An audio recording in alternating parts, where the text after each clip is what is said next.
Some fathers don't shout their love, they show it in sweat, hunger, and sleepless nights. This is Oche's story, the Idoma man who gave everything for his only son. In the village of Otukpehaje, where the early morning drums echoed before the cock crowed, Oche lived with his wife Ehi and their only child Adoga.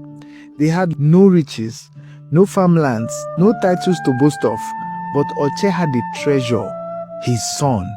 From the moment Adoga was born, Oche made a vow. This child will not suffer like me. Even if I go barefoot, he will wear shoes.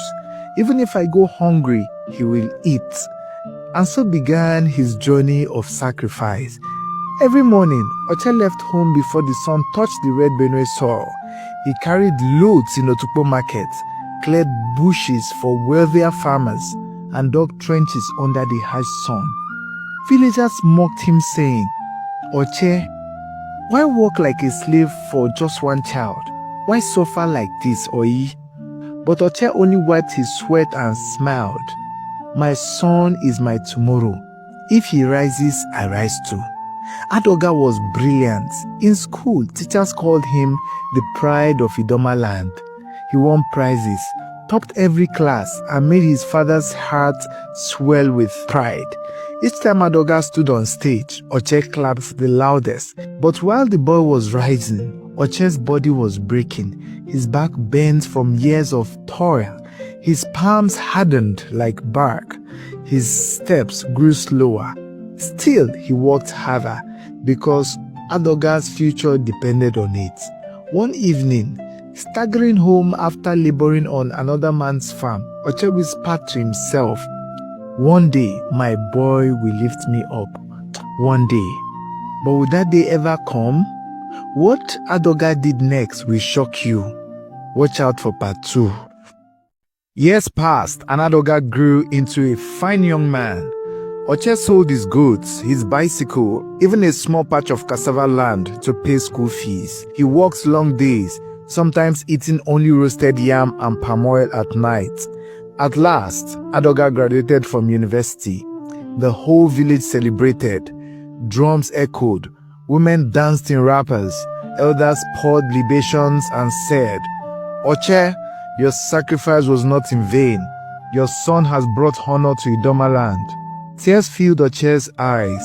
At last, his suffering seemed worth it. But slowly, things changed.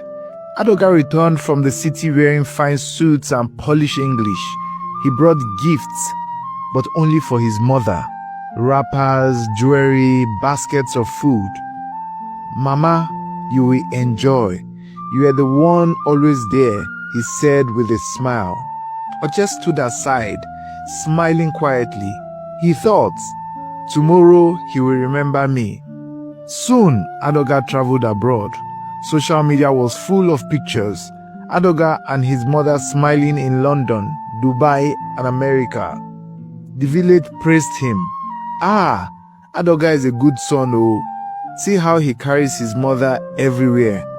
But in that same village, Oche sat alone in his crumbling mud house, eating pounded yam from a chipped bowl.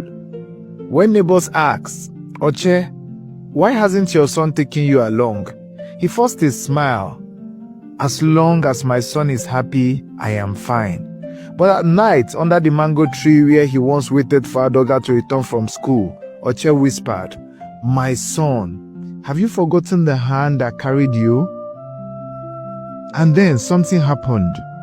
Something that would change everything. What became of Oche? Watch out for part 3.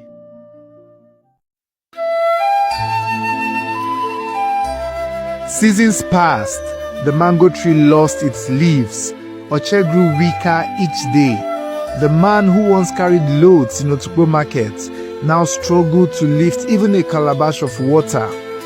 Still, every evening, he sat under that mango tree, the same tree where he once awaited his son's laughter after school.